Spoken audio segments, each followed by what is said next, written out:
Hello friends, welcome back to another video. अब हम reaction करने वाले हैं हंसी टीवी की एक लाजवाब वीडियो पे। देखिए, जहां भी स्पेस एलियंस ऐसी ऐसी बातें होती है, मैं डेफिनेटली उन वीडियोस को ज़रूर देखता हूं, क्योंकि मैं बहुत बड़ा फ़ैन हूं स्पेस में ट्रैवलिंग की वीडियोस जो होती है, या फिर ट्रैवलिंग मूवीज़ जो होती है, या फिर एलियंस के ऊपर बेस्ड जितनी भी मूवीज़ बनी है, स्पेस से रिलेटेड है, टाइम के रिलेटेड होती है, टाइम मशीन, इल्यूजन्स, इस तरह की। तो ये सारी चीज़ें, मुझे कॉन्सेप्ट बहुत अच्छे लगते हैं साइंस के। ऐसी मूवीज़ में बहुत ज़्यादा देखता हूँ, ऐसी वीडियोज़ को बहुत ज़्यादा देखता हूँ। और डेफिनेटली जब इस्लाम से इसको जोड़ा जाता है, साइंस या एलियंस या स्पेस को, तब भी मैंने वे वाली वीडियो बहुत सारी की है। ब्लैक होल को रिलेटेड हो या किसी भी तरह की थ्योरी को रिलेटेड हो, मैंने सारी की सारी वीडियोस की है। बिग बैंग थ्योरी के ऊपर भी की है हमने। तो डेफिनेटली आज की जो टाइटल है स्पेशल है, वाज प्रॉफिट नोहा।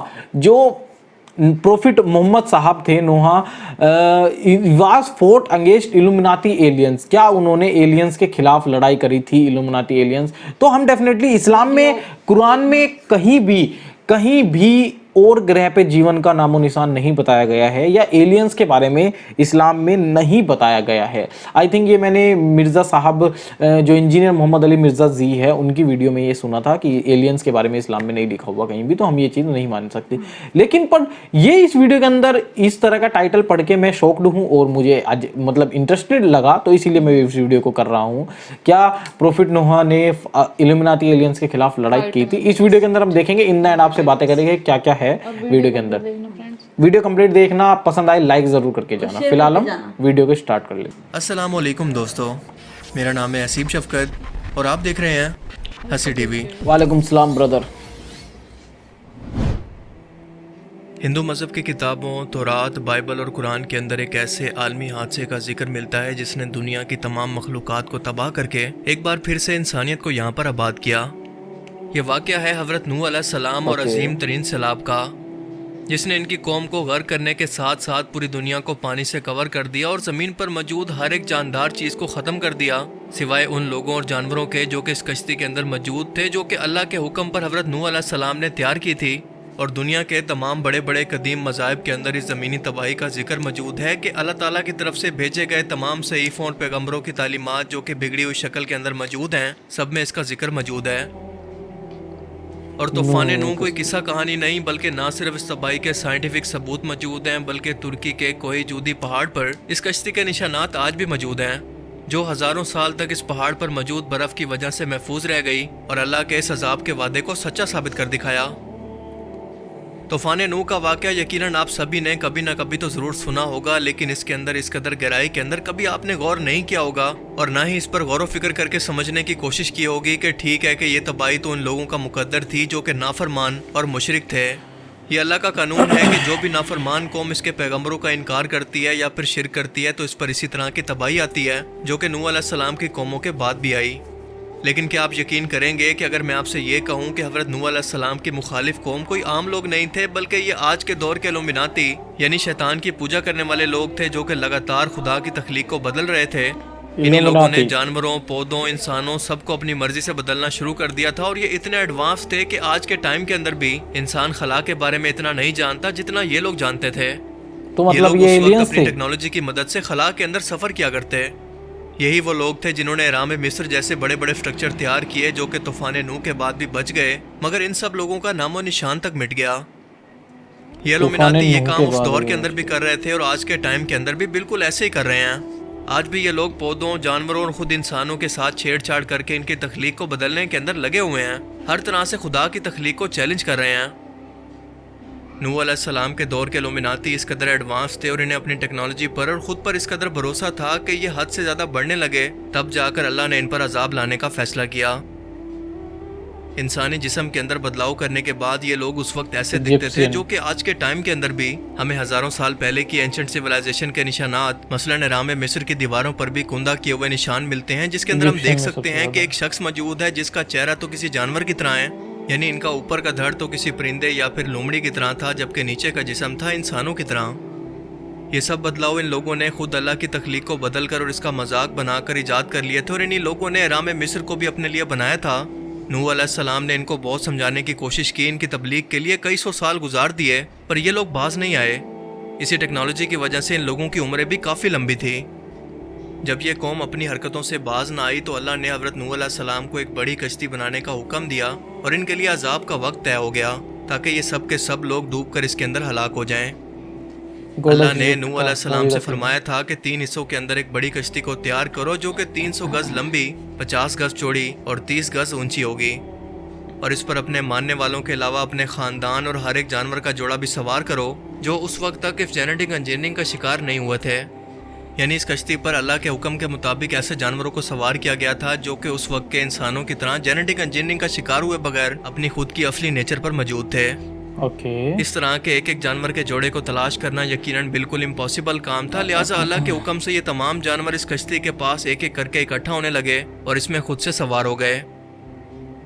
नूह अलैहिस्सलाम के खिलाफ जाने वाली ये कौम इस कदर एडवांस थी और इसके पास इतना इल्म था कि ये लोग पोर्टल के जरिए आसमान के अंदर एक जगह से दूसरी जगह सफ़र किया करते और ज़मीन पर वापस आकर ये लोग आम इंसानों को अपने हुक्म के मुताबिक गुलामों की तरह अपने इशारों पर चलने का हुक्म देते, इनके खुदा बनकर। और बिल्कुल यही वजह है कि कदीम मिस्री लोग इस तरह के जेनेटिकली मॉडिफाइड इंसानों को अपना खुदा बनाकर पहले भी पूछते थे और आज भी दुनिया भर से इनकी तस्वीरें बिल्कुल एक जैसी दुनिया के मुख्तलिफ कोनों से मिल रही हैं।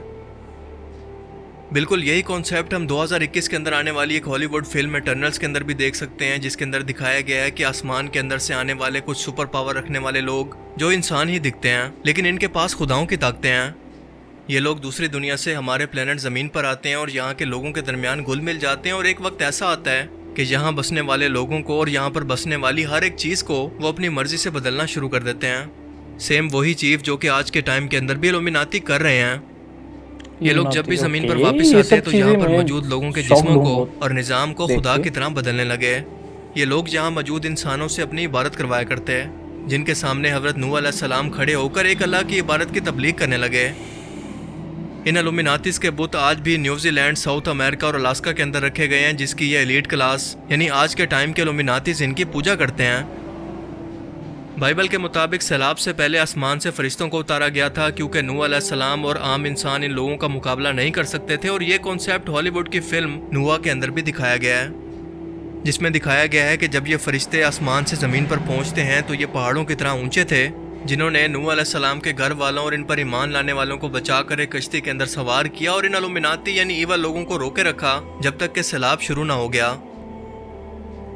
बाइबल से हमें इस बात का हवाला मिलता है कि यह मखलूक इल्यूमिनाती दूसरे सियारे पर आबाद हो चुकी थी, जैसा कि आज के इंसान मार्स पर 2024 तक आबाद होने का मंसूबा बना चुके हैं। ये इल्यूमिनाती अर्थ और जुपिटर के दरमियान एक सियारे पर मौजूद रहते थे और जब इस सियारे को तबाह किया गया तो ये ज़मीन पर वापस आ गए और इसे करप्ट करना शुरू कर दिया, ज़मीन पर फसाद फैलाने लगे, क्योंकि इन लोगों के लिए ज़रूरी हो गया था कि वो अपनी नस्ल को आगे बढ़ाने के लिए जानवरों, परिंदों, यहाँ तक के पौधों के अंदर भी अपने स्पम्स को बचा रहे थे, अल्लाह की तख्लीक को बदल रहे थे। इन्हीं लोगों ने आसमान के अंदर सफ़र करने के लिए और बेतहाशा एनर्जी को हासिल करने के लिए मिस्र के अंदर अराम मिस्र को बनाया, जो कि इनके लिए पावर प्लांट थे और ज़मीन के इलेक्ट्रोमैग्नेटिक वेव्स को इस्तेमाल करते हुए इससे बेतहाशा एनर्जी को पैदा करते जो कि कभी ख़त्म ना होती। इसी वजह से ज़मीन को धोना ही आखिरी हल था ताकि आखिर तक क़यामत तक आने वाले अंबिया कराम और इंसानों की तबलीग का जो सिलसिला चलना था वो बरकरार रहे, क्योंकि अगर ये सैलाब तमाम दुनिया के इंसानों पर एक साथ आ जाता तो दुनिया का कोई भी इंसान ना बच पाता, इंसानी नस्ल ही ख़त्म हो जाती। लिहाजा इन लोगों को जो कि इन तब्दीलियों से या जेनेटिकली मॉडिफिकेशन से बचे हुए थे, इन्हें एक कश्ती के अंदर सवार करके बचा लिया गया, वरना अल्लाह ताला सैलाब के बजाय कोई भी आसमानी आंधी या फिर आतिशफिशां पहाड़ को फाड़ कर इन लोगों को तबाह कर देता और अपने लोगों को कहता कि यहाँ से हिजरत कर जाएं, जैसा कि बाद में आने वाली उम्मतों के साथ हुआ। लेकिन ये इल्यूमिनाती क्योंकि पूरी दुनिया पर अपना असर छोड़ चुके थे, लिहाजा सैलाब के जरिए इन सब को तबाह करने के अलावा कोई दूसरा हल मौजूद ही नहीं था कि ज़मीन इनके वजूद से बिल्कुल पाक हो जाए। नस्ल इंसानी को कायम रखने के लिए हज़रत नूह अलैहिस्सलाम और इनकी बीवी और इनके 3 बेटों को बचा लिया गया था। हालांकि हज़रत नूह अलैहिस्सलाम के 4 बेटे थे, लेकिन एक बेटा गुमराह होकर इस सैलाब के अंदर एक पहाड़ पर चढ़कर खड़ा हो गया और इस सैलाब के वक्त एक पहाड़ पर चढ़कर भी डूब गया।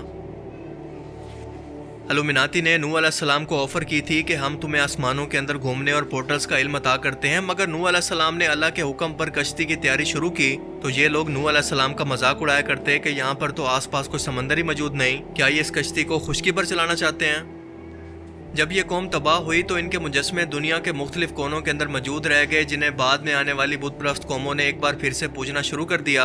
अलास्का से लेकर साउथ एशिया, नॉर्थ अमेरिका के अंदर मिलने वाले ये मुजस्मे बिल्कुल एक जैसे दिखते हैं। इल्यूमिनाती चाहते तो दोबारा से जमीन से बाहर निकल सकते थे क्योंकि उनके पास उस वक्त तक ये टेक्नोलॉजी मौजूद थी, मगर इनका हाल बिल्कुल डायनासोर्स की तरह हुआ कि आसमान कड़कदार बिजली और पानी बरसा रहा था तो जमीन पर कोई खुशकी बची नहीं थी। ये लोग जाते तो बचकर कहाँ जाते। यूं देखते ही देखते इनका नामो निशान तक मिट गया।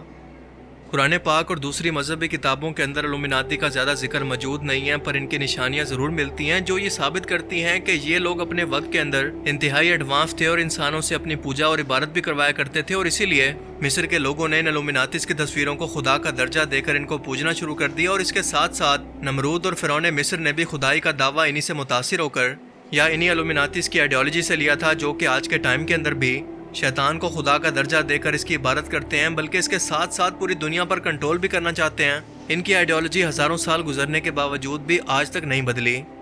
आज भी ये लोग बिल्कुल उसी तरह से हमारे दरमियान मौजूद रहकर अल्लाह की तख्लीक और इंसान के अंदर छेड़छाड़ कर रहे हैं, जानवरों पौधों को मुसलसल बदल रहे हैं, पूरी दुनिया पर अपना कंट्रोल करना चाहते हैं और ज़मीन की तबाही से पहले इससे बाहर निकल कर आबाद भी होना चाहते हैं और हर इस चीज़ को बदलना चाहते हैं जो कि शैतान को खुश करके एक बार फिर से अल्लाह के गैज़ो गज़ब को दावत दे।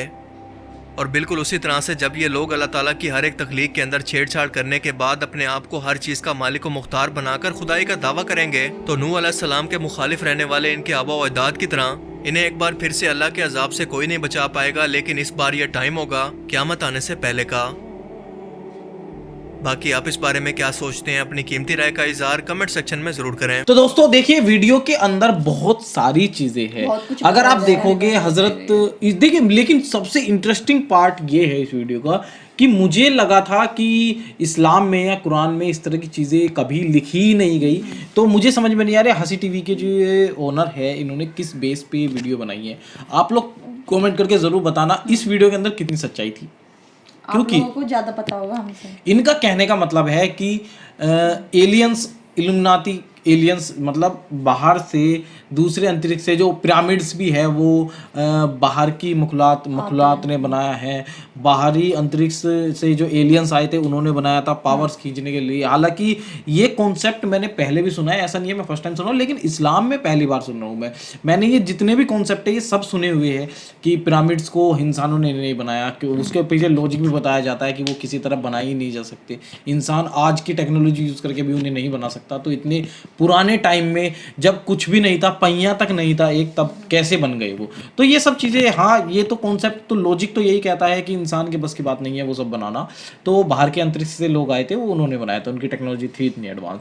बट इस्लाम में पहली बार सुन रहा हूँ ये सब चीज़ें। लेकिन अगर मतलब आप सच्चाई बताना, और इस्लाम के अंदर ऐसी एलियन से फाइट करना, और हज़रत नूह के बारे में तो मैंने पहले बहुत सारी चीज़ें सुनी हुई है, प्रोफेट मोहम्मद की तरह ही ये भी एक पैगंबर थे। लेकिन ये इनका ये मानना था कि इनके ऊपर अल्लाह ने हुक्म किया था इनको कि एक कश्ती बनाई जाए ताकि सैलाब से कुछ लोग, कुछ जानवर बच सके, ताकि धरती में हर रेगुलेशन रहे जीवन का।